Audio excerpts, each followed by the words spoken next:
You, the ugly one.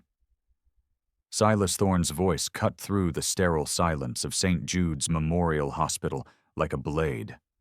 6'4", 250 pounds of rage wrapped in a soaked trench coat. The AR-15 in his hands wasn't pointed at the ceiling anymore. It was pointed at her. Tie them up, hands behind their backs. If you leave them loose, I kill the girl first. Elena Vance looked up from the trash bags she'd been hauling down the fourth-floor corridor. 34 years old. Mouse-brown hair in a fraying bun. Scrubs 2 sizes too big, hanging off her hunched shoulders like she was trying to disappear inside them. The other nurses called her the robot. The doctors didn't call her anything at all. She was invisible, forgettable, safe. What Silas Thorne did in the next 60 seconds would reveal a truth that had been hidden for 7 years. A truth that would turn a hostage situation into a nightmare. For him. Comment where you're listening from. Subscribe to channel. But here's what nobody knew about Elena Vance. Mini cliffhanger. 11 years earlier, she wasn't Elena Vance, quiet night nurse who shuffled through hospital corridors like a ghost. She was Staff Sergeant Vance, attached to the 75th Ranger Regiment, Cultural Support Team, Pesh Valley, Afghanistan. The Hindu Kush Mountains didn't care about your pronouns or your politics. They cared if you could clear a compound in pitch darkness while taking fire from 300 meters out. They cared if you could treat a sucking chest wound with one hand while returning fire with the other. Elena could do both. Silver Star. 2 Purple Hearts. Level C Combat Medic. Close Quarters Battle Specialist. Survival, Evasion, Resistance, and Escape certified. The kind of resume that doesn't fit on a hospital badge. The kind of past you don't mention during a nursing school interview when they ask, "Why did you choose healthcare?" Because what was she supposed to say? I've held men's intestines inside their bodies while waiting for medevac. I've made tourniquets from bootlaces. I've killed 3 people in hand-to-hand combat. I want to save lives now instead of ending them. They don't have a checkbox for that on the application. So she lied. I want to help people. Smiled that timid smile she'd practiced in the mirror. Got the job. Became invisible. 7 years she'd been invisible. 7 years of night shifts. 7 years of doctors like Marcus Holloway snapping at her for being too slow, too quiet, too unremarkable. 7 years of younger nurses like Sarah Jenkins whispering, "I swear she's a robot. Who does laundry for 48 hours straight?" 7 years of walking through that hospital like she was made of smoke. But here's the thing about smoke. Mini cliffhanger. When you need it, it can choke you. When you control it, it can hide you. And when the fire gets hot enough, smoke becomes something else entirely. Elena Vance was about to become fire. The shift had started normal as 2 a.m. gets on a trauma ward. Dr. Marcus Holloway was running on his 6th coffee and his considerable ego, fresh off a 6-hour vascular repair on a gunshot victim from downtown Seattle. Brilliant surgeon, arrogant as hell, the kind of man who believed his own press releases. "Vance," he'd barked earlier, not even looking at her. "The crash cart in 408 needs restocking, and someone left a tray in the break room. Handle it." Elena had nodded. "Yes, doctor." Shuffled away. Invisible. Sarah Jenkins, 22 and fresh out of nursing school, had whispered loud enough for Elena to hear. "Does she ever, have an opinion? Or emotions?"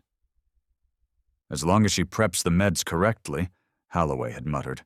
"I don't care if she stares at walls." They didn't notice that Elena never jumped when equipment clattered. Never startled when a patient coded. Never flinched when the emergency sirens wailed. Because in the Pesh Valley, if you jumped at every sound, you were dead. What they also didn't notice, the way Elena's eyes tracked every exit, the way she positioned herself with her back to walls, the way she could assess a room's tactical advantages in 3 seconds flat. 7 years of hiding that part of herself. 7 years of pretending the Ranger creed wasn't still etched into her muscle memory. I will never leave a fallen comrade to fall into the hands of the enemy. That creed was about to be tested. Because when Elena heard that sound at 0214 hours, the metallic clack slide of a bolt carrier group being racked on an AR-15, everything changed. She froze. Not in fear, in recognition. That sound doesn't belong in a hospital. She'd heard it 1,000 times, in training, in combat, in the seconds before someone died. Elena Vance, invisible night nurse, stepped backward into the shadows of the utility room. Staff Sergeant Vance, 75th Ranger Regiment, assessed the threat. Target, male, 6'4", 250. Weapon, AR-15 platform, short barrel, holographic sight, 30-round magazine. Secondary weapon, 1911 pistol on right hip. Knife visible in boot. Heavy trench coat. Possible body armor underneath or additional weapons. Hostile count, 1 visible. Friendlies, 2 staff visible at nurse's station, approximately 12 patients in wing. Cover, limited. Hard cover behind nurse's desk only. Exits, stairwell doors, elevator bank, fire escape via patient rooms. Assessment complete, 2.3 seconds. This is when everything changed. Mini cliffhanger. Through the crack in the utility room door, Elena watched Silas Thorne move down the corridor with purpose. Not the erratic movements of someone in psychosis. The deliberate gait of someone who'd planned this, who'd trained for this. He was former military. She could tell by the way he held the rifle, the way he checked corners, the way he moved with the weapon as an extension of his body. She was looking at a mirror, a dark, twisted mirror. When he reached the nurse's station, he didn't hesitate, didn't negotiate, just pointed the rifle at Dr. Holloway's chest and spoke. "Nobody move!" Sarah screamed. The sound bounced off the hospital walls like a ricochet. Thorne fired once, into the ceiling. The crack was deafening in the enclosed space. Dust and ceiling tiles rained down. "Next one goes in a kneecap," Thorne roared. "Where is he? Where is Holloway?" Marcus Holloway, usually the god of his domain, was trembling, hands raised, face the color of old oatmeal. I'm Dr. Holloway." "You remember me?" Thorne's voice broke. "You remember Mary Thorne? 3 years ago. Table 4. You said it was routine bypass surgery. You said she'd be home for Christmas." Holloway stammered. I operate on thousands." "You killed her!" Thorne screamed. "You were drunk. The nurses whispered about it. I spent 3 years finding proof, and tonight we're going to have a trial." That was his first mistake. Mini cliffhanger. Because in the shadows of the utility room, Elena Vance was making calculations. This wasn't a mass shooting. This was targeted revenge. Thorne wanted Holloway specifically, which meant the other hostages were leverage, not targets, which meant she had options. Thorne swung the rifle toward Sarah. "You, get the patients out of their rooms, everyone in the hallway now. Anyone who can't walk, you drag them." Sarah was sobbing, hyperventilating, useless. Elena needed to get into the room, needed to become part of the scene, needed to get close. She took a breath, flipped the switch in her head, the one that turned Staff Sergeant Vance back into mousy Elena, pushed the utility door open, stumbled out, dropping the trash bags with a loud clatter. Thorne spun, rifle snapping toward her. "Freeze!" Elena threw her hands up, let her shoulders hunch, let her mouth hang open in terrified shock, made her voice crack and whimper. Please, don't shoot! I was just taking out the trash!" Thorne studied her, saw the frayed scrubs, the messy hair, the absolute terror in her posture. Saw prey. He didn't see the way her eyes were scanning the magazine well of his rifle. Safety off, round chambered, approximately 28 rounds remaining based on the curve of the magazine. He didn't see her measuring the distance between them. 47 feet. Too far to close without getting shot. He didn't see her cataloging every potential weapon in the corridor. Crash cart with scalpel tray, defibrillator unit, oxygen tanks, IV poles, fire extinguisher. "Get over here," Thorne barked. "Move!" Elena scrambled forward, intentionally tripping over her own feet, lowering his threat assessment of her with every clumsy step. When she reached the nurse's station, she stood next to Sarah and Holloway. Sarah grabbed her hand, squeezing hard enough to hurt. Elena squeezed back. Firm, controlled, not the grip of someone terrified. Sarah looked at her, confused. Elena's face remained blank, but her eyes, for just 1 second, were sharp, alert, combat-ready. Then the mask slipped back on. Timid nurse. Terrified. Helpless. What happened next would change everything. Mini cliffhanger. Thorne pulled a bundle of zip ties from his duffel bag, threw them at Elena. "You, the ugly one. Tie them up, hands behind their backs. If you leave them loose, I kill the girl first." The ugly one. 7 years of being invisible. And the first time someone really looked at Elena Vance, that's what they saw.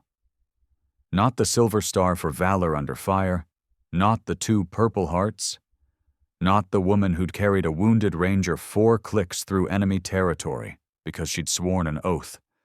"I will never leave a fallen comrade." The ugly one. Elena picked up the zip ties. Her hands shook, on purpose. "Yes," she whispered. She moved behind Dr. Holloway first. As she reached for his wrists, she leaned in close. Her voice dropped. No stutter, no fear, pure command. "When the lights go out, drop to the floor. Cover your head. Do not move until I say clear." Holloway turned his head slightly, confusion and terror mixing in his eyes. "What?" "Tighten your muscles," Elena ordered, her voice barely audible. She cinched the zip tie around his wrists, left it just loose enough that he could work free if he flexed hard, but tight enough to look secure. She moved to Sarah. The young nurse was still sobbing, mascara running down her face. "Sarah," Elena whispered, "I need you to be brave. Can you do that?" "I'm going to die," Sarah whimpered. "No, you're not." Elena secured Sarah's wrists the same way, loose enough to escape. "Because I'm here!" "Hey," Thorne shouted. "Less talking." Elena stood up, turned to face him, hands clasped in front of her chest, submissive posture that also kept her hands ready at her center line. "They're secured," she said meekly. "Good." Thorne checked the window, rain hammering against the glass. "Now we wait for the police and the cameras." He turned his back to her for just a second. That was his second mistake. Mini cliffhanger, because in that second, Elena's eyes found what she needed. The master power breaker panel. 20 feet away, behind the nurse's desk.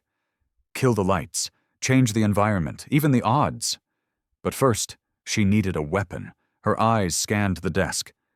Pen, stapler, trauma shears. And then she saw it. The portable ultrasound machine. Heavy battery pack. Solid metal corners. Perfect improvised club. "You," Thorne pointed at Elena. "Check the patient rooms. Bring them out here. Anyone tries to run, I start shooting the doctor." Elena nodded frantically. "Oh, okay, I'll go." She turned, shuffled down the corridor toward the patient rooms. The moment she rounded the corner and broke line of sight, the shuffle vanished. She moved like liquid, silent, fast, purposeful. Room 402, Mrs. Gable, 80 years old, hip fracture, post-op. Elena slipped inside. The old woman was awake, confused by the noise. "Shh," Elena whispered. She moved to the bedside table, grabbed what she needed. rubbing alcohol, gauze, cigarette lighter from Mrs. Gable's purse. The woman was a secret smoker. She looked at the oxygen tanks along the wall. If she could create enough chaos, enough smoke, enough confusion. But fire was unpredictable. Fire could kill the patients. She needed something else. She moved to the supply closet at the end of the hall, found the portable defibrillator, checked the charge. Full. Ripped the sleeves off her scrub top, tied them around her knuckles. Makeshift hand protection. Staff Sergeant Vance was suiting up for battle. What Silas Thorne didn't understand, what nobody in that hospital understood, was that Elena Vance had spent 7 years hiding her true nature. 7 years suppressing every instinct that had kept her alive in the deadliest places on Earth. But those instincts don't die. They just wait. And tonight, the wait was over. Mini cliffhanger. Elena walked back into the corridor, but she wasn't hunched anymore. She was walking tall, shoulders back, head up. In her right hand, hidden behind her leg, trauma shears. In her left, a glass vial of succinylcholine. Paralytic agent, fast-acting. "Hey!" Thorne shouted from the nurse's station. "What's taking so long?" "I had to help Mrs. Gable," Elena called back. But her voice was different now. It carried. It had weight. Thorne squinted. Something was off. The air had changed. "Stop right there," he ordered, raising the rifle. Elena stopped, 40 feet between them. "You look different," Thorne said slowly. "It's the lighting," Elena said flatly. "Get on your knees." Elena looked him dead in the eye. "No."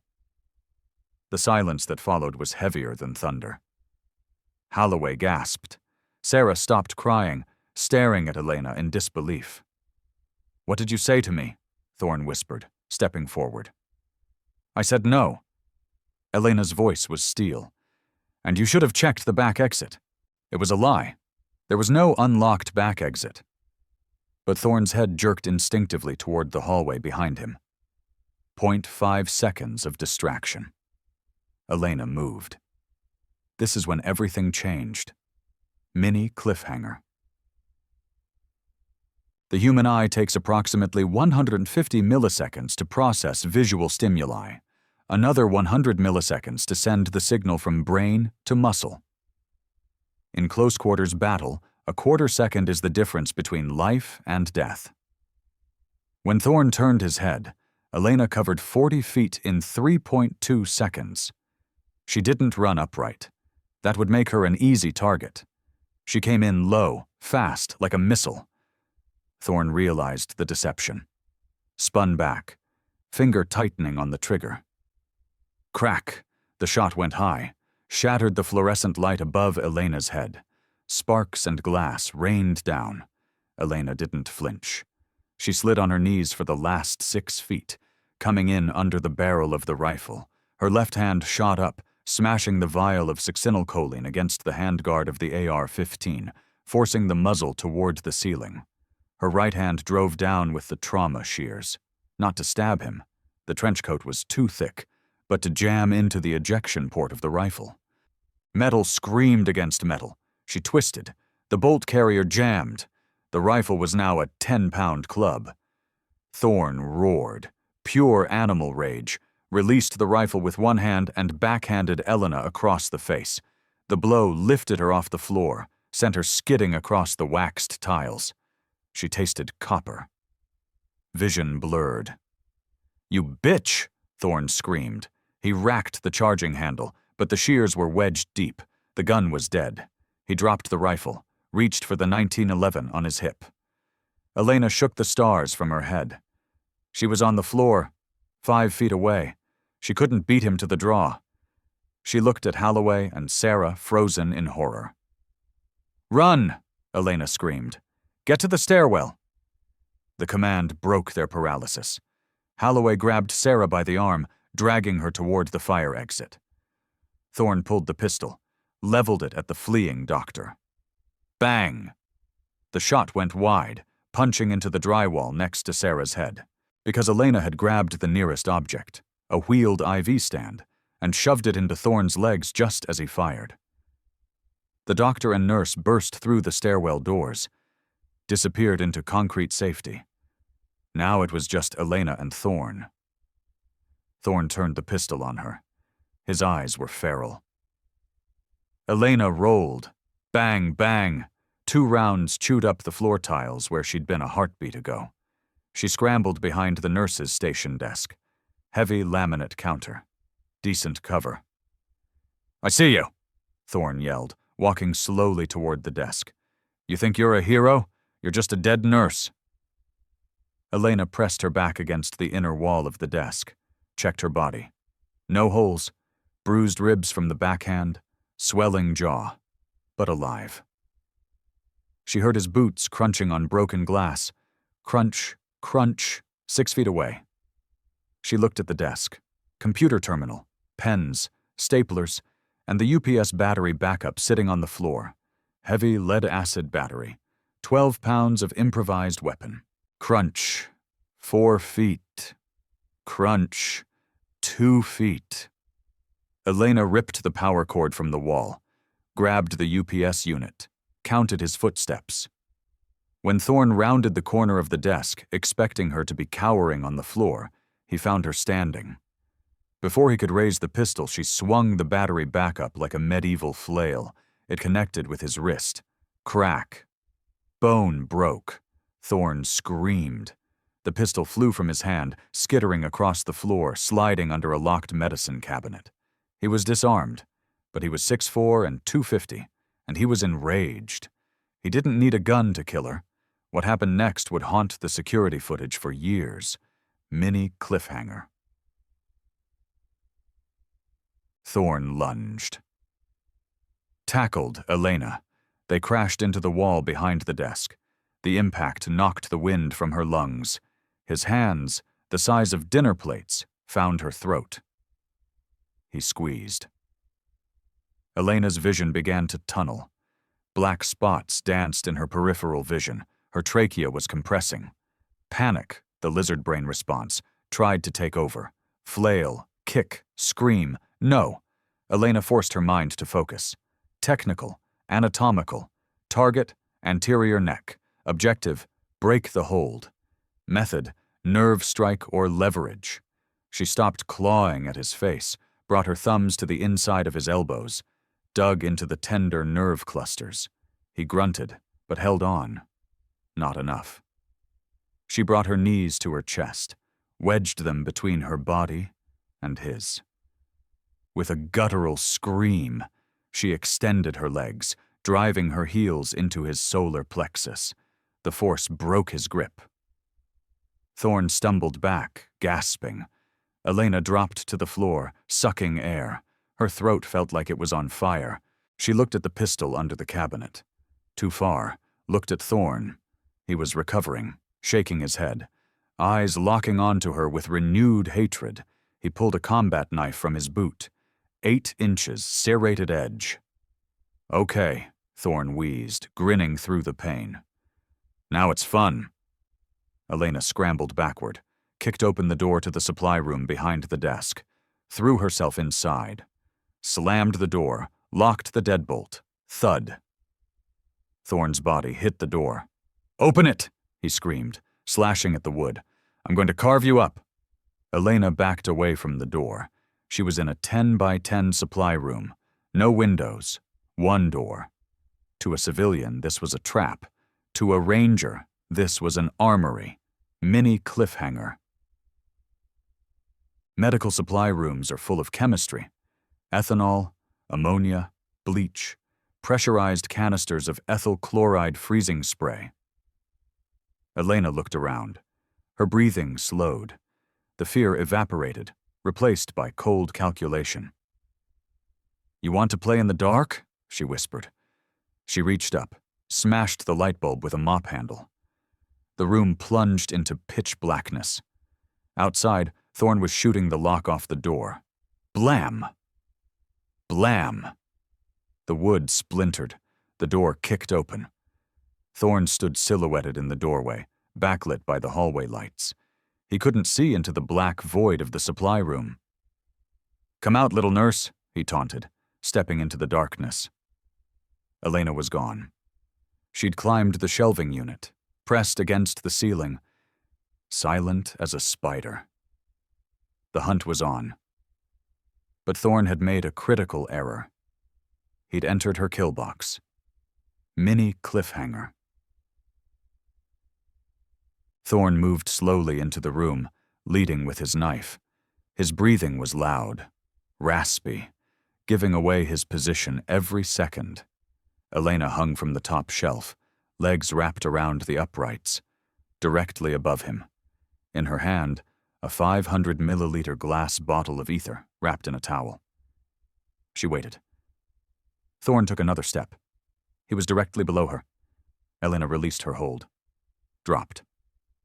She didn't land on him. She landed behind him, silent as falling snow. Thorne spun around, slashing the air with his knife.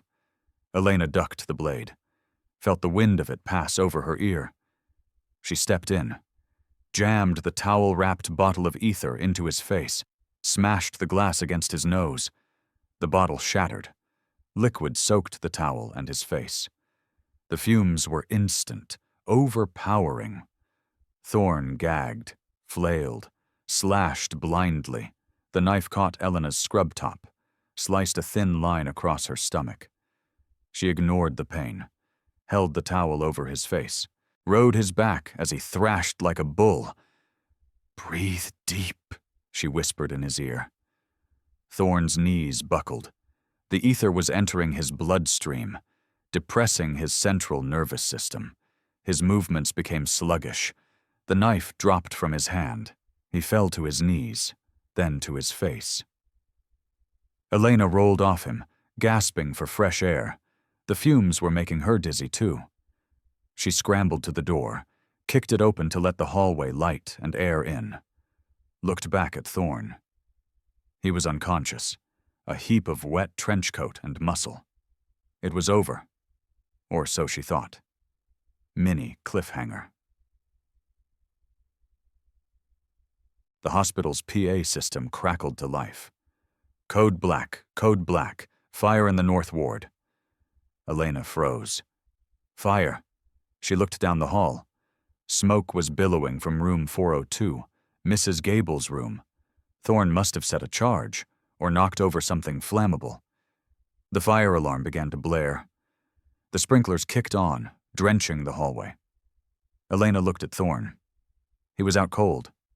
She could leave him. Run. But the patients, 12 patients still in their rooms. And then she saw it. Thorne's hand moved. He wasn't out. He was faking. Or his tolerance defied medical science. Thorne roared, pushing himself up from the chemical puddle. His face was red, eyes bloodshot, streaming tears. But he was alive. And he was holding a detonator. "If I go," Thorne coughed, blood and ether dripping from his face, "everyone goes." He held up a small black device. "C4, he rasped. "In the oxygen storage." The oxygen storage room. If that went up, it wouldn't just be a fire. It would be a crater. The entire north side of the hospital would be gone. Elena looked at the detonator, looked at the distance between them.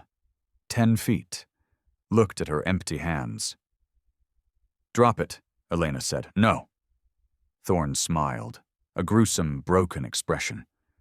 "I want to see the sky fall." He moved his thumb toward the button. What Elena did next saved 73 lives. Mini cliffhanger. Elena didn't think, didn't plan. She reacted. She grabbed the only thing left on her person, the pen in her pocket, a standard-issue cheap plastic ballpoint pen. She threw it. It wasn't a throwing knife. It shouldn't have worked, but Elena Vance had spent hours in the boredom of the Afghan desert, throwing rocks at tin cans, building muscle memory, learning trajectory and force. The pen tumbled through the air.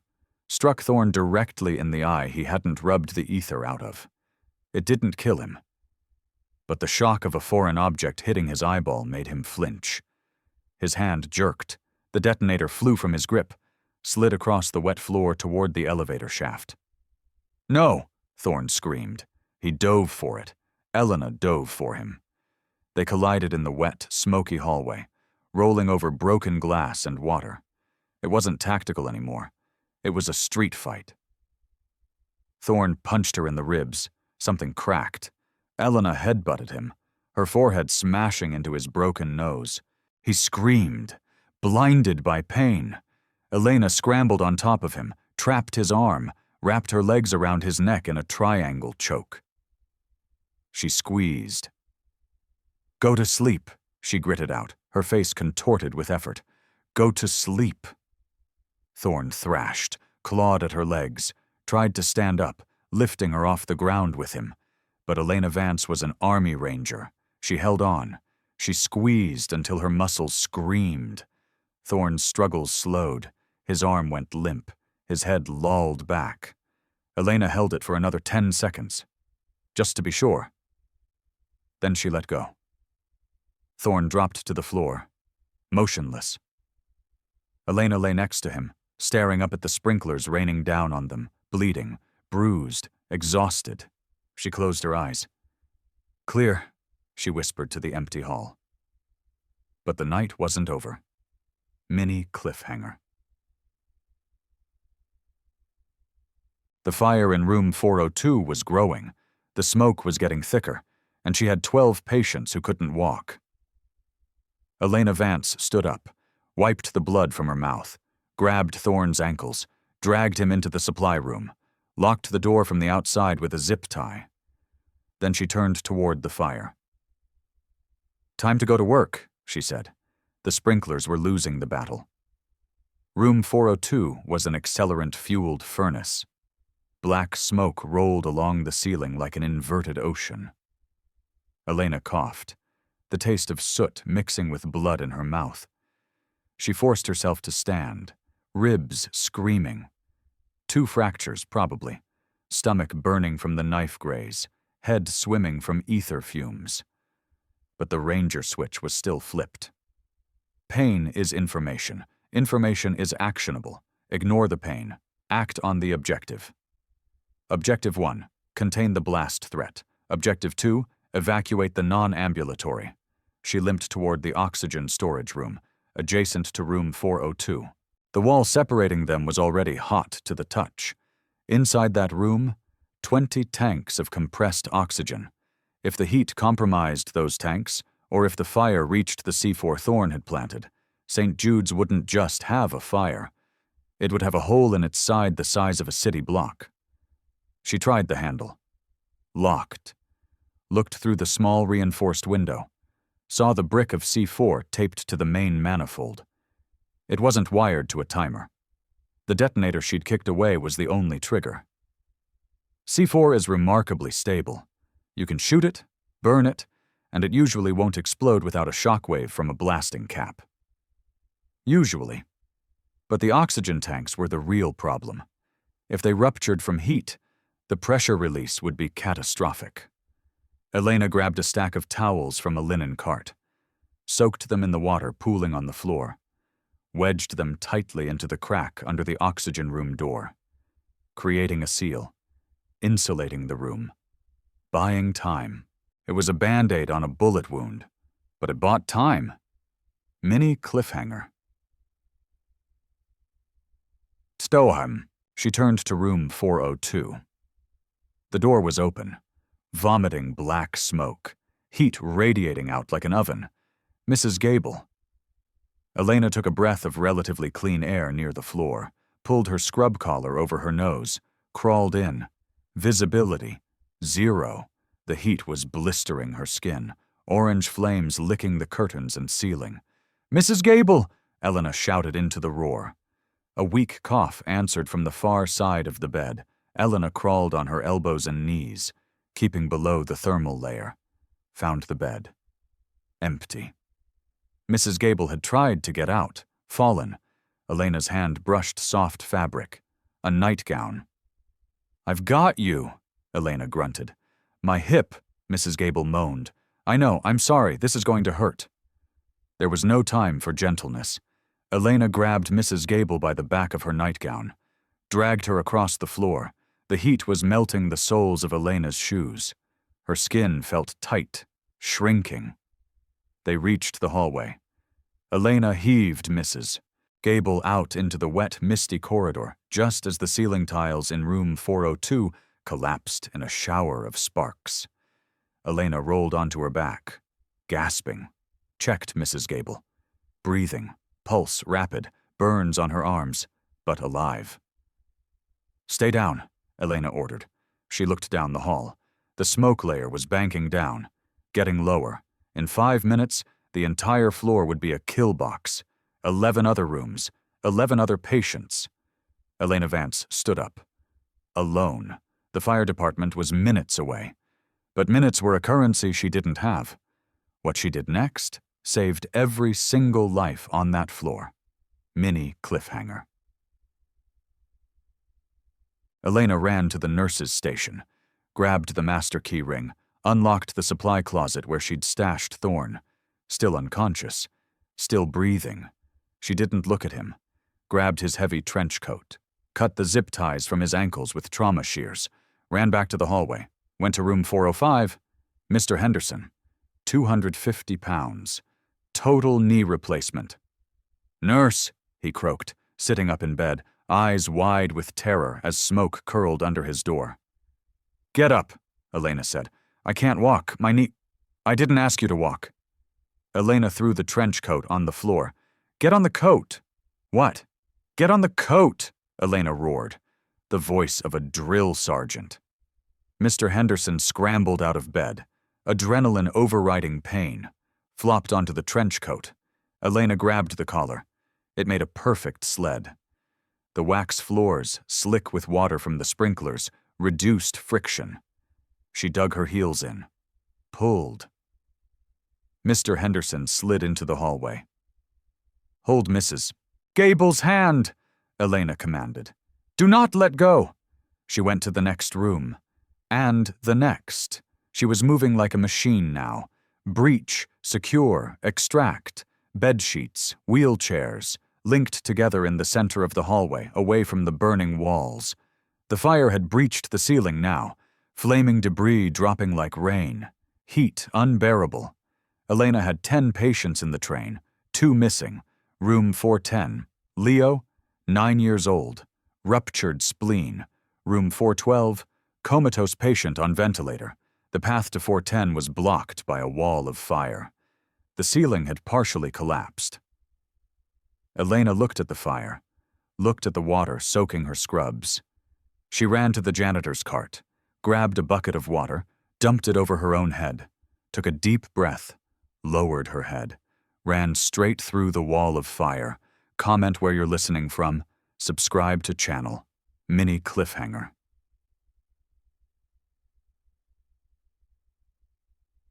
Outside St. Jude's Hospital, the world had turned into chaos. SWAT teams from the Seattle Police Department had established a perimeter. Armored bearcats idling on wet pavement. Snipers on adjacent rooftops battling driving rain. Captain Miller stood by his cruiser, looking at hospital blueprints. "Status," he barked into his radio. 2 hostages released, Dr. Holloway and Nurse Sarah Jenkins. Exited via north stairwell. "Get them to command post, now." 5 minutes later, trembling Sarah and shell-shocked Holloway stood under the awning, wrapped in blankets.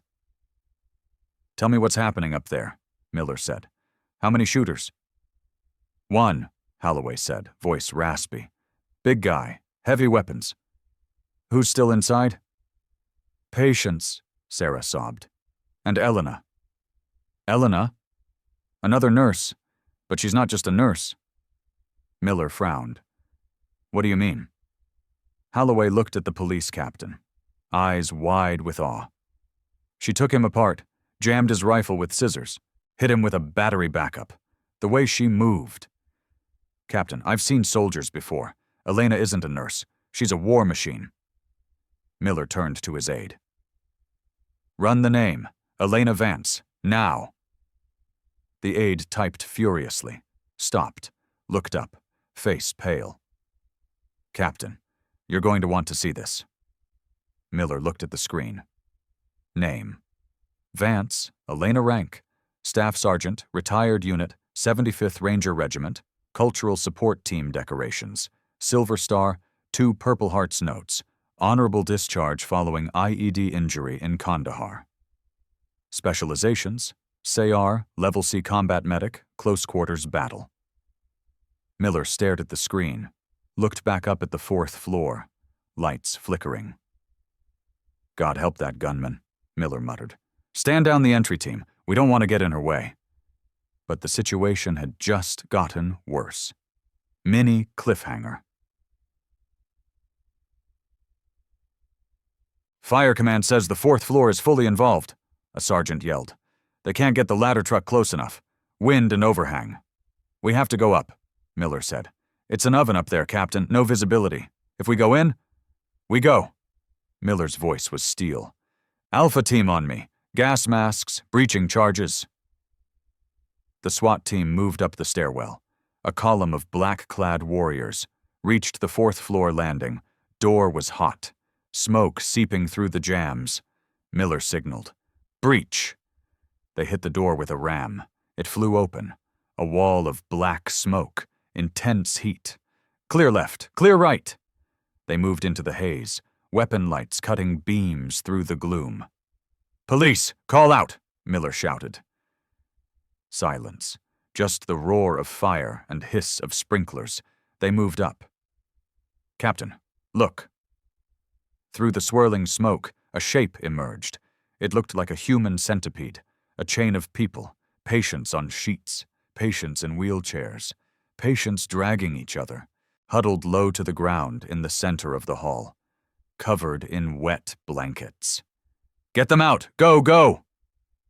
SWAT officers slung rifles, began grabbing patients, hauling them toward the stairwell. Where is the nurse? Miller asked Mr. Henderson as he dragged the big man to safety. She went back, Henderson coughed, pointing into the orange glow. She went back for the kid. Miller looked down the hall, ceiling sagging, structural integrity failing. Vance! Miller screamed. Vance! No answer. Captain, we have to pull back. Roof's coming down. Miller hesitated. He knew the protocol. Never trade a life for a body. Pull back, Miller ordered. Get these people out. The team retreated. Heavy fire door slamming shut behind them, sealing the 4th floor. But Elena Vance wasn't dead. Mini cliffhanger. She had made it to room 410, found Leo hiding under his bed. Screaming, she dragged him out, shielded his body with hers as burning ceiling tiles rained down, got him to the hallway. But the path back to the stairwell was blocked, the collapse that had forced SWAT back. She was cut off, heat baking her eyes, skin blistering. She had Leo in her arms, 60 pounds. Hold on to my neck, Leo, she rasped. Don't let go. She couldn't go back, couldn't go forward.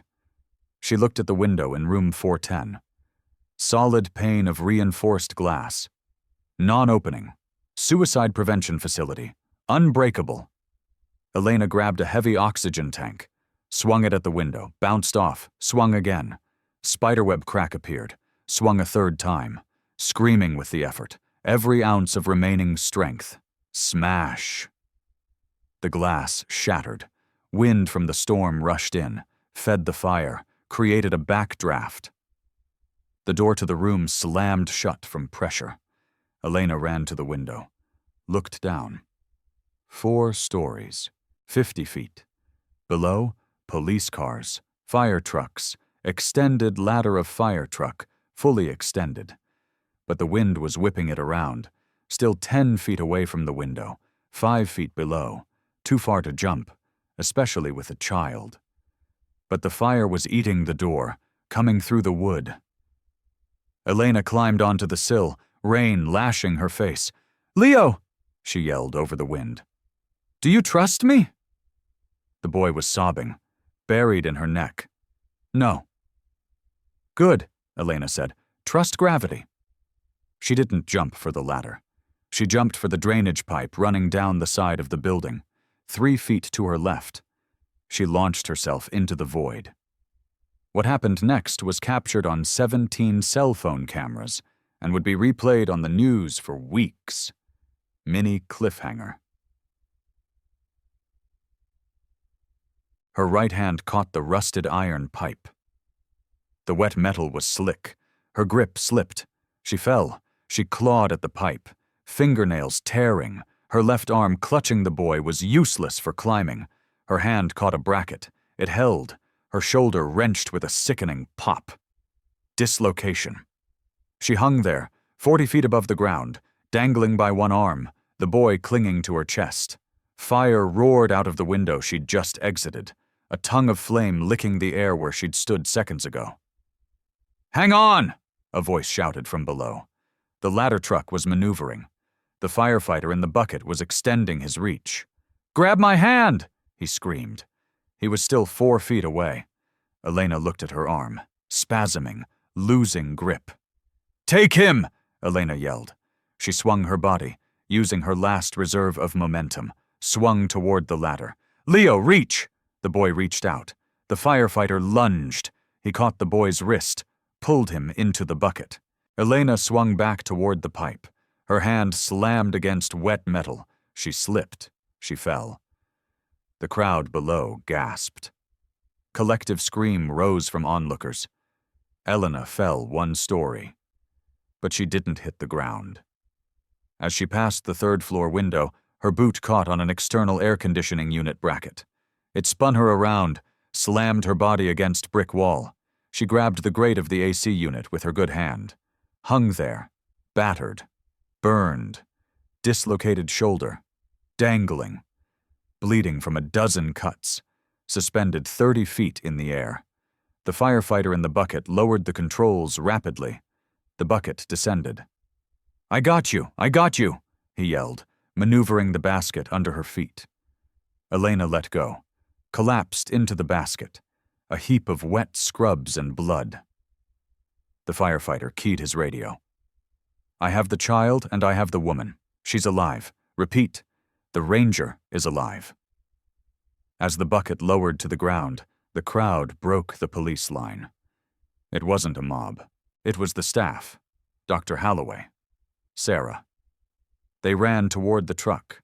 When the basket touched asphalt, Elena tried to stand. She failed. Holloway was there, grabbed her uninjured side. I got you, Elena, Holloway said, tears streaming down his face. I got you. Elena looked at him, face black with soot, hair singed, eyes haunted. The count, she whispered. What? The head count, she rasped. Did we get them all? Holloway looked at Captain Miller. We cleared the stairwell, Miller said. 11 patients plus the boy, and you. Thorns in the supply closet, zip-tied. You got him out too, Miller said softly.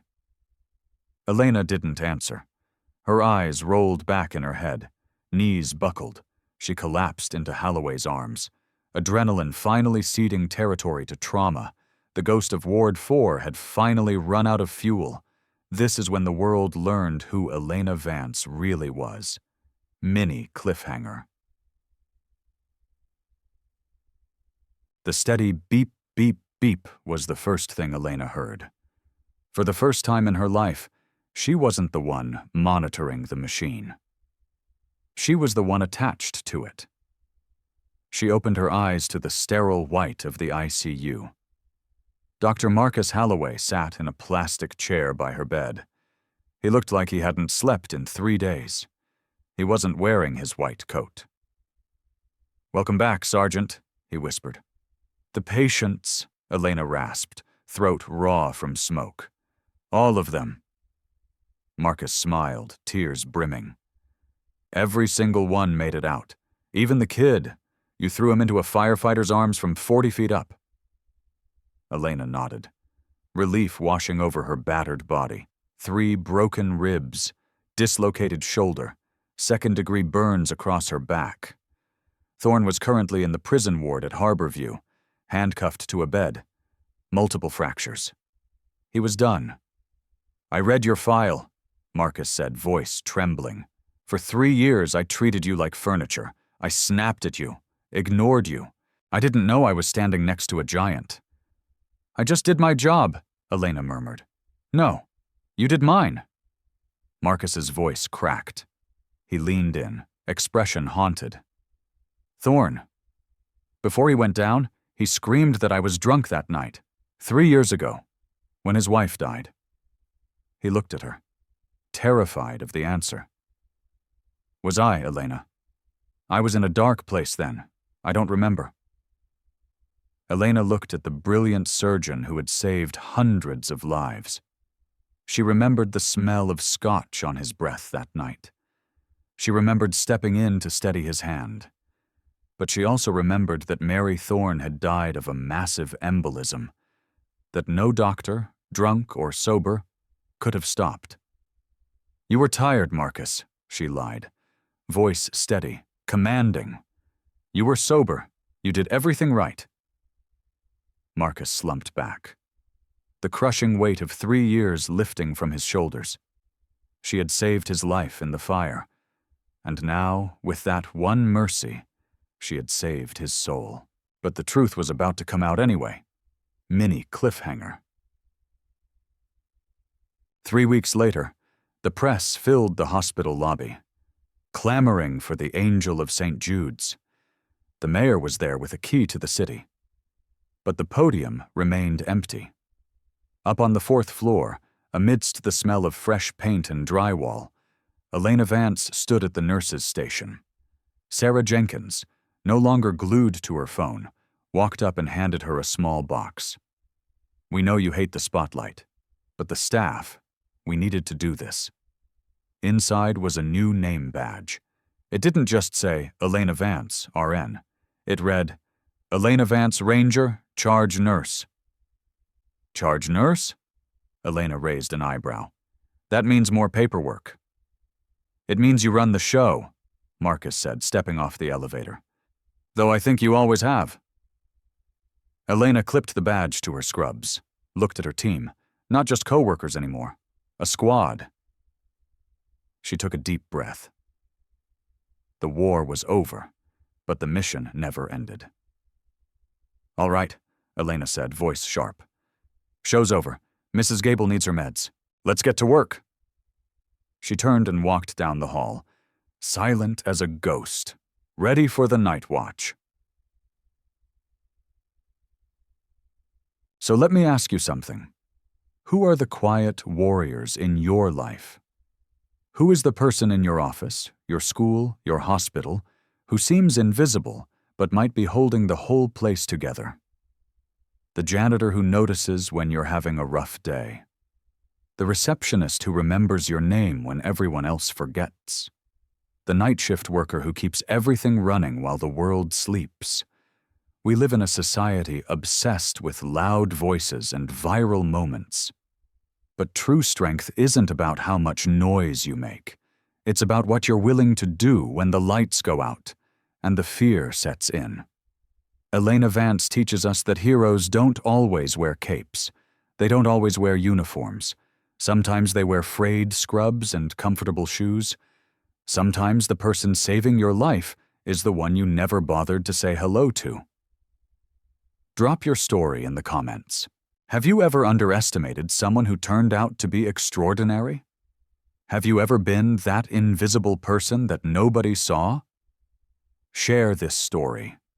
Not the sanitized version. The real version. Because the world needs to know. The people we dismiss, ignore, and overlook might be the very ones who save us when everything falls apart. Subscribe to channel. Stay just. Stay loud. Stay free. And remember, the next time you walk past someone who seems invisible, look closer. You might be standing next to a giant.